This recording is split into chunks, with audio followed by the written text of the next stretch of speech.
Então, a gente...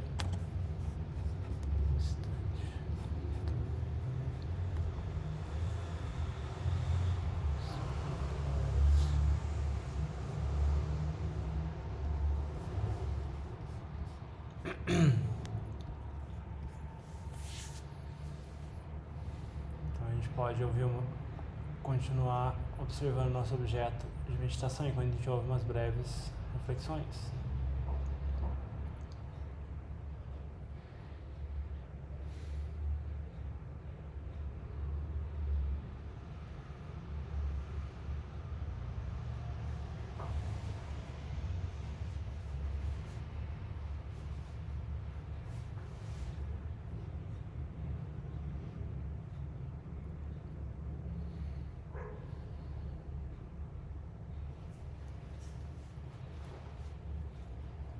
Olhando para a situação geral do mundo atual, né? Tipo, é muito complicado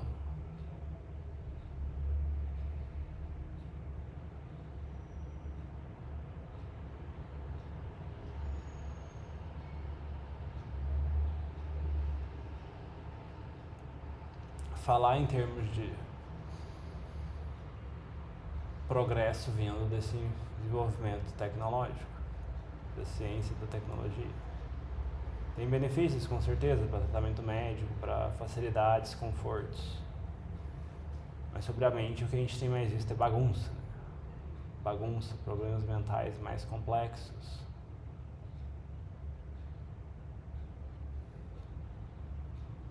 E o interesse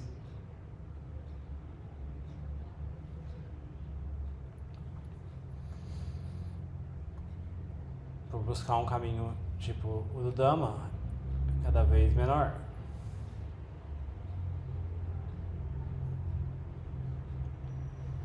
Então são poucas as pessoas que têm o interesse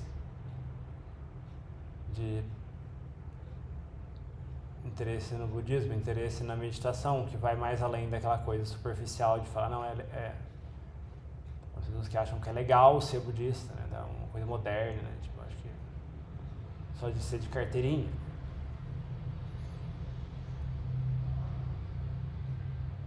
Mas se a gente tem um interesse sincero, alguma confiança, alguma abertura para testar isso e levar a sério, né? Então são menos pessoas ainda que a gente vai encontrar. E se a gente quer desenvolvimento, né, a gente vai ter que se associar com as pessoas que estão mais interessadas, né? E não necessariamente perguntar o que a maioria das pessoas que se rotula como budista acha que tem que ser. A gente tem que se guiar por quem está levando mais a sério. Tendo como norte a Sangha, né? A Sangha dos monges, né? A gente não usa o termo Sangha no termo de leigos, né? Porque não é apropriado. No termo de leigos a gente fala mais kalyana-mitas, né? Amizades espirituais, pessoas que também buscam cultivar essas qualidades.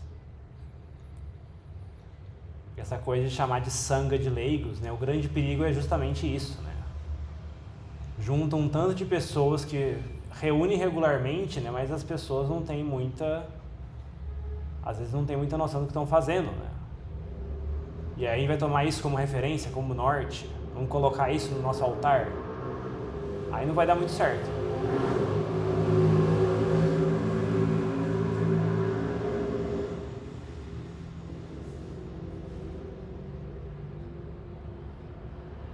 No nosso altar a gente tem que começar colocando o Buda, né? O Dhamma e a Sangha, né? Aí vai puxar na direção correta.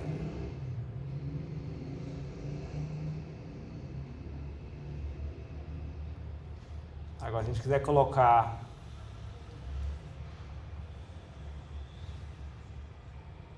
um grupo de pessoas que se rotulam como budista, mas que não leva a prática realmente a sério como Sangha, né?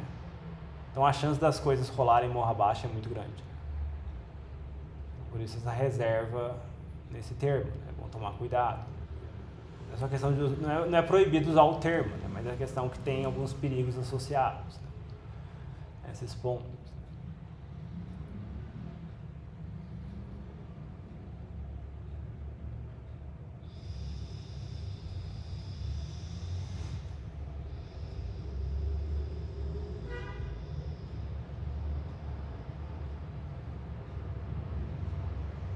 E mesmo em termos de... Tem que olhar quais são os critérios que o Buda colocou para se chamar de Sangha, né? Tipo, os 4 pares, os 8 tipos de seres nobres, né? Seja como monge ou seja como leigo, né? Essas são as referências que a gente coloca como Sangha. Se não encaixa nessas 8 categorias, então não é Sangha. Se a gente colocar isso no altar, vai dar problema.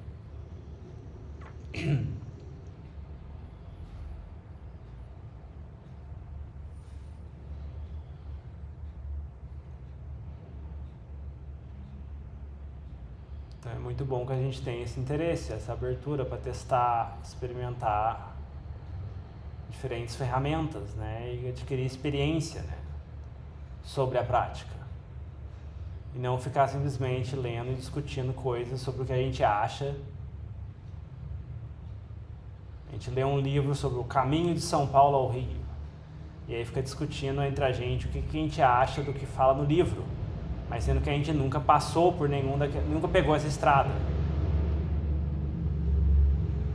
Aí um fala, não, eu acho que tem uma cidade chamada Taubaté no caminho.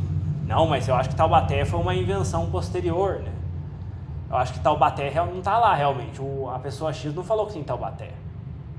Então eu acho que isso é uma grande mentira, que Taubaté existe. E as pessoas ficam debatendo sobre isso, e chegar no Rio que é bom, ninguém chega. Então a prática é mais sobre pegar a mochila e enfiar o pé na estrada. Testar e ter experiência, né? Eu passei por uma cidade, o que é essa cidade? Às vezes a gente passa por uma cidade que a gente não acha alguém falando a respeito inicialmente. A gente olha para os sutras e não acha uma referência direta àquilo. Mas depois a gente passa por uma outra cidade, essa cidade alguém falou sobre isso, né? Esse praticante aqui daquela época falou sobre isso. Então eu sei que é por aqui, é por aqui. Esse praticante passou por aqui também, então eu sei que é por aqui.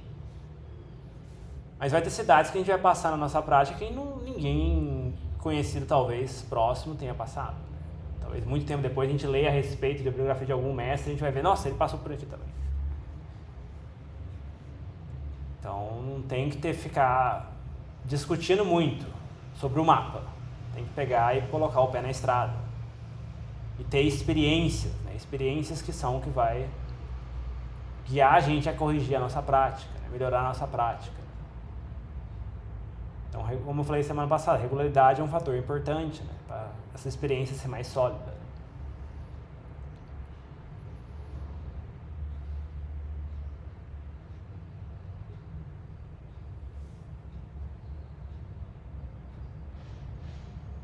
Outra coisa que é importante é ter essa capacidade de olhar para a mente, tipo, ok, a gente tem o ensinamento do Buda como referência. Onde que a gente está mais alinhado e onde que a gente está mais desalinhado. A gente tem que ser capaz de rodar esse diagnóstico na mente. O Buda fala de sila, o Buda fala de diligência, o Buda fala de energia, o Buda fala de renúncia, o Buda fala daqueles 10 paras, né? Onde que está fraco e onde que está forte.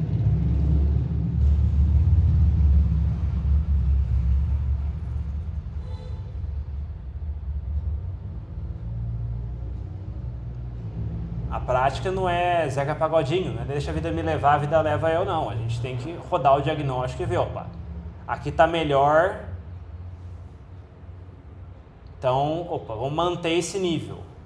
Aqui está pior, o que nós vamos fazer a respeito? Temos que fazer alguma coisa a respeito. Pelo menos tentar fazer alguma coisa a respeito. Não é simplesmente deixar, não, eu tenho muita preguiça, eu sou assim. Próxima vida eu acho que vai nascer com energia. Próxima vida vai nascer na mesma preguiça. E vai continuar assim por sei lá quanto tempo.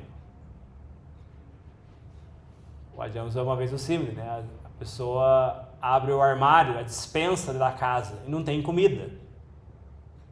Aí a pessoa, em vez de... Opa, tá faltando comida, eu tenho que ir lá, tenho que trabalhar, conseguir dinheiro e comprar comida. A pessoa vai lá, fecha o armário, em vez disso a pessoa fecha o armário e outro dia fica, será que tem comida? Nossa, não tem comida aqui, por que será que não tem comida aqui? O que você fez para obter comida? Não fiz nada, achei que fosse melhor. Aparecia comida aqui do nada, o Buda ia trazer comida para mim. Tipo, não, isso é imaginação, isso é romantismo espiritual, de mágica, né? Isso é fé na mágica, né? Isso não é fé no Dharma, né? É fé no milagre, né? A gente vai passar fome se a gente agir dessa forma. Então a gente tem que rodar esse diagnóstico na nossa mente, regularmente, se perguntar onde que está forte e onde que está fraco. Como eu posso melhorar os pontos que estão fracos? Ó, os 5 preceitos tá bom? Ó, tá bom. Tem algum preceito que está mais fraco? Aqui a gente tem que melhorar então. O que eu vou fazer? Vou mudar alguma atitude? Vou cultivar um tipo de ação diferente? Vou tomar alguma aditana especial, né? Uma coisa que a gente faz durante o Vassa, a gente tem feito, pelo menos no grupo de domingo, essa questão das aditanas, né? Pelo menos durante o período do Vassa, né, aqueles 3 meses antes das chuvas dos monges, né, a gente toma algumas aditanas extra, né, e tenta manter naquele período. Mas a gente também não tem que achar que é simplesmente no Vassa que a gente tem que fazer isso, né? Não tem nenhuma... É bom ter uma intensificação durante o Vassa, mas durante o ano também é bom fazer esse diagnóstico, tipo, onde que está fraco? O que eu vou fazer a respeito? O Buda fala sobre alimentação, o Buda fala sobre dormir.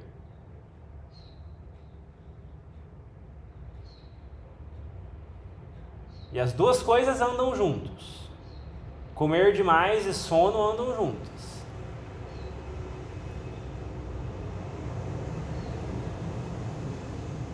Então, se a gente não está trabalhando nesse ponto e a gente enfrenta problemas relacionados com sono e fome, então a gente tem que fazer alguma coisa. Tudo bem, né? Para dar um passo maior que a perna também, né? Mas tem que começar a fazer alguma coisa. E melhorar sozinho não vai.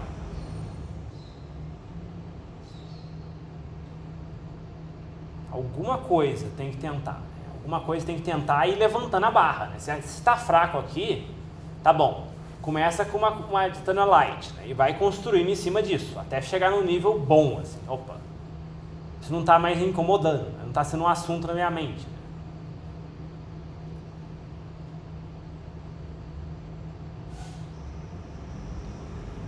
A gente tem que treinar essa mente a ficar mais forte, né? Para ficar mais inabalável pelas coisas, né? Então, se a mente é fraca com palavras dos outros, né? A gente tem que treinar essa mente a ficar forte. Como ia fazer treinar essa mente a ficar forte, né? A gente vai ouvir, alguém vai falar alguma coisa, dar um feedback pra gente, em vez de ficar com essa expectativa, não, uma pessoa vai falar bem, a pessoa vai falar mal, budou. Fica repetição na mente, por que você vai ficar... Se a gente sabe que tem chance de vir feedback negativo, né, não mande sua mente pra fora, né? A gente não vai ter capacidade de aguentar, né, então aguenta do lado de dentro, né, a pessoa vai com budou. Então treinar essa mente a ficar mais forte.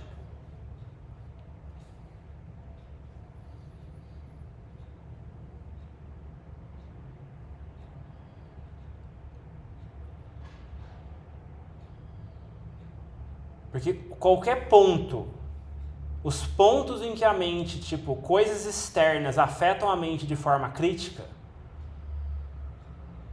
ao ponto de virar o humor, tipo, a pessoa ficar abalada muito fortemente por algo, né? Isso é um sinal de alerta, né? Aqui é um ponto que precisa urgentemente ser trabalhado. É um ponto em que a mente vai para extremos, né? Começou a sentir fome, a mente fica raivosa, irritada com todo mundo, culpando todo mundo por tudo. Então isso é um sinal de alerta. Tipo, aqui tem muita quileza. Então tem que fazer alguma coisa a respeito.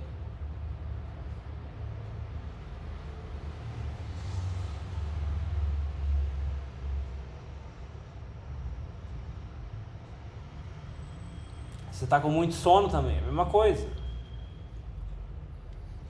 Onde quer que a mente seja muito afetada e começa a tipo, projetar, jogar coisa para os outros por problemas internos, né, isso é um sinal de alerta. Tipo, aqui está muito errado. Aqui está muito desalinhado com o Dharma. A gente pode ter muitas boas qualidades, né, mas aqui está falhando. Aqui está errado. Aqui está em desarmonia com a natureza das coisas. Né?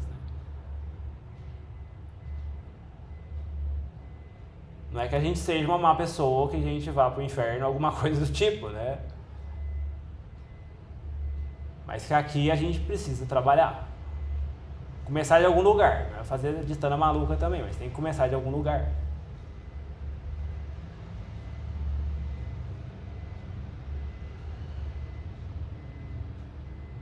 Qualquer ação que a gente faça, né, que deixa a mente muito alterada, né, a gente tem que tomar cuidado.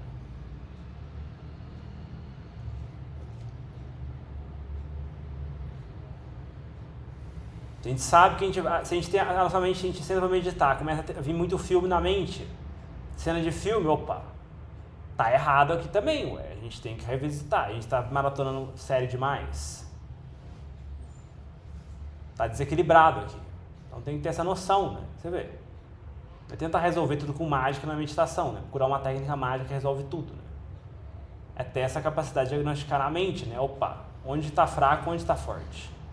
Olha os critérios que o Buda colocou como qualidades, olha os critérios que o Buda colocou como defeitos, né? E vamos tentar fortalecer as qualidades e vamos tentar enfraquecer os defeitos. E assim tudo fica mais lubrificado na prática.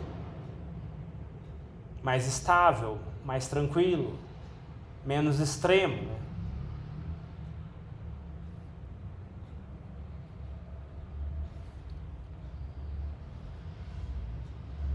É muito menos danoso para a mente, né?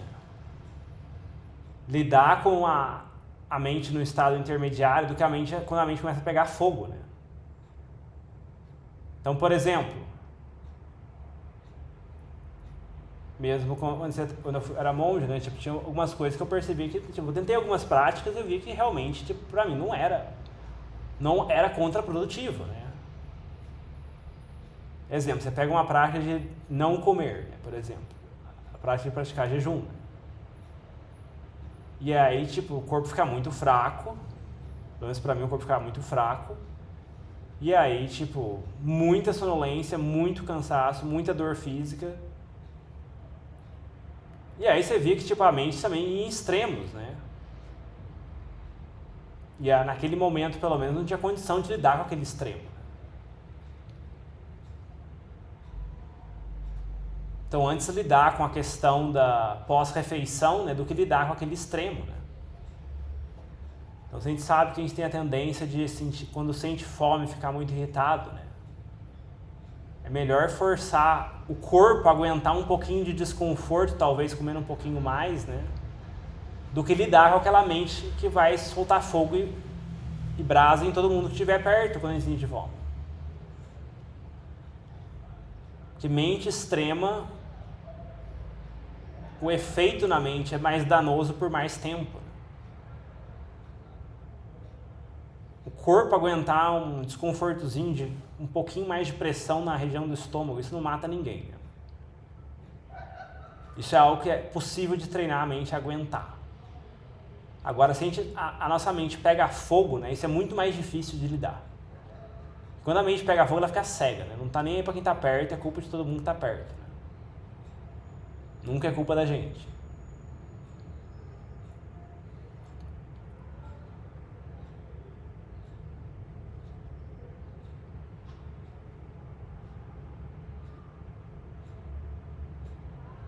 Então tem que começar por algum lugar. Né? E esses lugares que a mente vai a extremo, todos nós temos. Né? A gente tem que se perguntar onde está isso. Né? Achar o ponto de equilíbrio, né? Para evitar os extremos ao máximo, né? Porque isso já vai ajudar a estabilizar a mente. Né? E vai deixar a prática mais suave, mais estável, né? Menos extremos. É que nem análise estatística, né? O pessoal que trabalha com análise de dados. Né? Você tem que eliminar os outliers, né? Tipo tem tem um gráfico lá da distribuição normal, né? Você tem que eliminar aqueles valores extremos para você lidar, para você ter uma análise mais precisa dos dados válidos ali. Né? Então não é muito diferente, né? A gente tem que primeiro podar a mente para ela ficar dentro do certo limite razoável, né? Para a gente poder lidar e trabalhar com a mente. Né? Porque os extremos são difíceis, né? Mesmo seja por negligência da prática ou seja por pegar uma prática de forma muito intensa, né? Se a mente começa a ir para extremo, é sinal de alerta. A gente tem páramo para lidar com isso? Se a gente tem páramo para lidar com isso, tudo bem. A gente pode conseguir muito dama com isso. Agora, se a gente não tem páramo para lidar com isso, é melhor recuar. É melhor recuar porque lidar com a mente em modo extremo é perigoso. Né?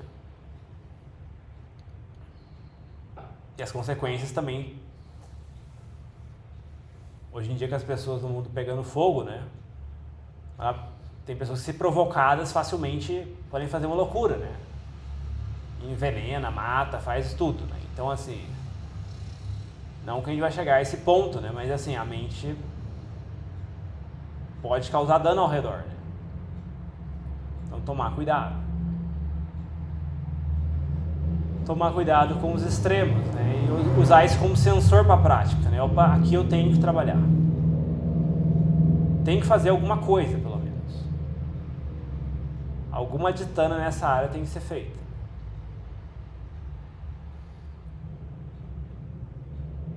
E aí vai trabalhando com isso, né? E aí a prática vai corrigindo os extremos, né?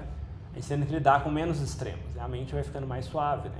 Vai ficando mais fácil lidar com as coisas. Isso vai possibilitar depois que a gente tenha mais clareza e sabedoria para poder lidar com os extremos, quando eles aparecerem de novo. Mas no começo a gente tem que fazer isso, né? Tem um lado também da almofada, tem um lado de monitorar essa mente e olhar quais são os parâmetros que estão fortes. Né? Generosidade está forte, virtude está forte, renúncia está forte ou está fraco. Renúncia, né? Exemplo. Bateu na telha que eu preciso de algo, a pessoa vai lá e simplesmente sai correndo atrás dessa coisa. A renúncia está fraca. Isso vai afetar a meditação. Deu vontade de comer algo, vai lá e compra.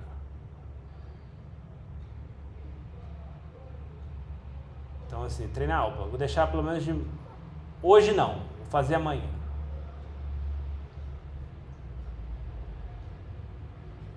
E assim, quando a gente faz assim essas coisas, né, a gente tem que conversar com outras pessoas que praticam isso. Se a gente for conversar sobre isso com pessoas que não praticam, elas vão vir com os argumentos das quilesas, né? Daí o perigo de tomar esse tipo de pessoas como sanga, né? Não, mas isso aí é prática de monge, você não precisa fazer isso não, leigo só precisa seguir os 5 preceitos e vai estar bom.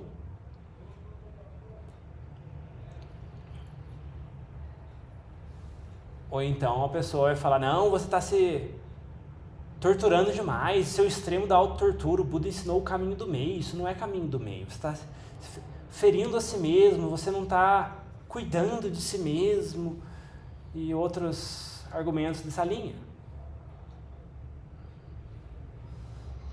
Então por isso é importante se associar, frequentar, seja presencialmente ou de forma online, né, conversar com outros praticantes que praticam dessa forma.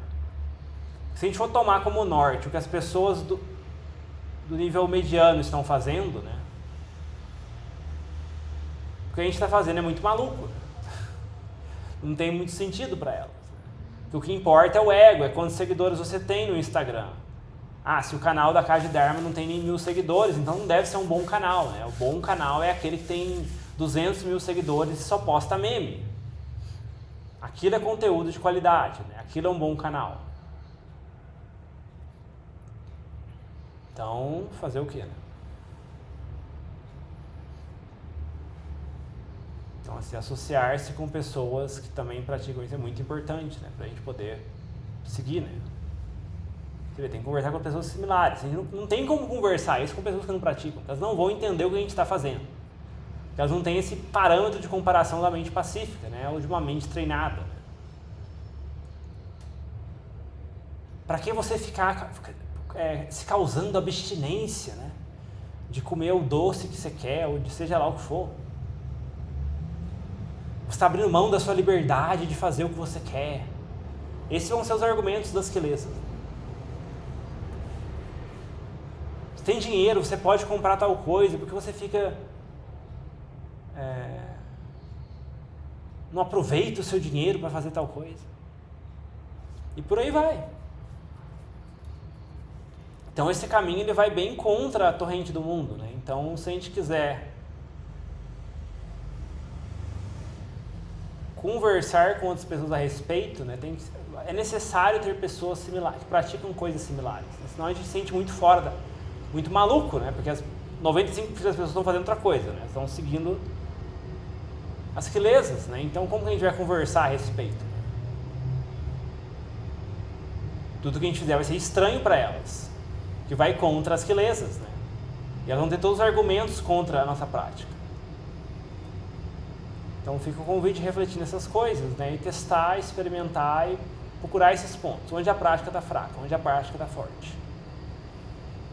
Compaixão pode estar forte, mas se a sabedoria está forte também. Se a compaixão estiver forte além da conta, a gente acaba se danificando, né? E sobrecarregando, sendo tapete dos outros, né? Não digo não para ninguém, né? Tipo, eu sou budista, não digo não para ninguém, né? Não quero desagradar ninguém, não falo nada desagradável para as pessoas. Só falo o que elas querem ouvir.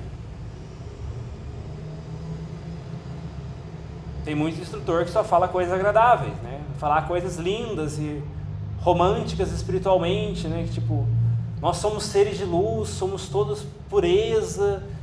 Mas assim, o quanto de benefício isso vai ter para o progresso da pessoa?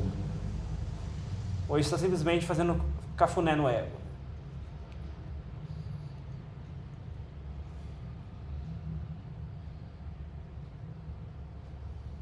Então, assim, a gente tem que procurar o que a gente está buscando, né? E buscar pessoas que também buscam coisas similares, né? E isso vai fortalecer a nossa prática também. Então, não tem que ficar preocupando com quantos estão vindo, quantos não estão vindo, né? Tipo, se tiver gente vindo, a gente vai continuar vindo, né? Não tem... E mesmo que não tiver gente vindo, né? A gente tem que continuar deixando essa porta aberta, né? Pessoas interessadas podem aparecer. Então, audiência não é um assunto que deve ser importante. A gente faz, tipo, olha para o mundo de hoje, né? Tipo, as pessoas, você olha, o YouTube é uma boa referência de como o mundo tá bagunçado, né? Você olha lá, tipo, um canal de memes aleatórios, 200 mil visualizações num vídeo, né? Aí você olha canal da SBB ou da Casa de Dharma, né? Tipo, lá, 1000 visualizações no vídeo. Então, assim, as pessoas não estão tão interessadas nisso. Então, assim, se a gente for usar número como quantidade, ou não vai ser um parâmetro muito válido. Então, fica o convite de saber o que a gente está buscando e se alinhar com o que a gente está buscando, né? Para que a gente possa ter o máximo de progresso e o máximo de benefício possível, né? A gente tem boas qualidades, ótimo, não muda, né? Que a gente tem essas qualidades. Né? Muito bom que a gente continue mantendo elas, né? Só da gente estar vindo regularmente nesses grupos, temos muitas qualidades, né? Quanto que a gente já melhorou desde quando a gente começou a praticar nesses grupos? Quanto que de qualidades boas que a gente construiu, né? Mas fica os convites também de olhar para esses extremos que a mente ainda vai. Onde quer que a mente vai para extremo, comece trabalhando por lá. A gente vai aprender coisas boas que vão ajudar a gente a lidar com o restante. Então, use esses extremos como fonte de aprendizado. E não tente evitar de cair na defensiva, né? De tipo, não, alguém está apontando esse extremo aqui, logo a pessoa é chata, a pessoa é isso, a pessoa é aquilo. Tome cuidado, né? A mente é viciada nos extremos, né? Então ela não gosta de ser apontada, né? Então, a gente tiver um pouquinho de humildade, né? Dá pra gente pelo menos, eu vou tentar alguma coisa, vai. Vou tentar pelo menos fazer alguma coisa. Antes de responder falando, não, eu acho que não tenho... Não, a gente não reage àquilo, né? A gente fica em silêncio, budou, não responde imediatamente. A gente fala assim, não, pelo menos eu vou ouvir isso pelo menos umas 3 vezes antes de falar qualquer coisa, né? Em vez de me responder com base nas quelesas. Eu não acho que isso tem a ver. Eu acho que isso não precisa. Eu acho que não tem jeito. Assim, treina dessa forma, né? Pelo menos 3 vezes antes de reagir com as quilesas. Então já dá um espaço para a mente ter abertura, para testar, para experimentar, para olhar para aquilo de forma mais pacífica e calma. Então são as reflexões que convido a fazer, né? Testar, experimentar, né? E aí ver se a gente não vai melhorar em alguma coisa, né? Alguma coisa tem que melhorar se a gente fizer isso, né? Então assim, começar por aí, né? E aí a gente vai analisando de acordo com a gente vai caminhando, né? E não tem tanto problema de que, tipo, não tem que estar preocupado com qual que é a próxima cidade que a gente vai encoscar, né? A gente vai andando. Vamos andando, mas vamos resolvendo os problemas que a gente encontra no caminho. A gente se a gente encontra um problema no caminho, não sai arrastando ele nas costas. A gente resolve e segue em frente. Ficar carregando problema velho também vira um fardo.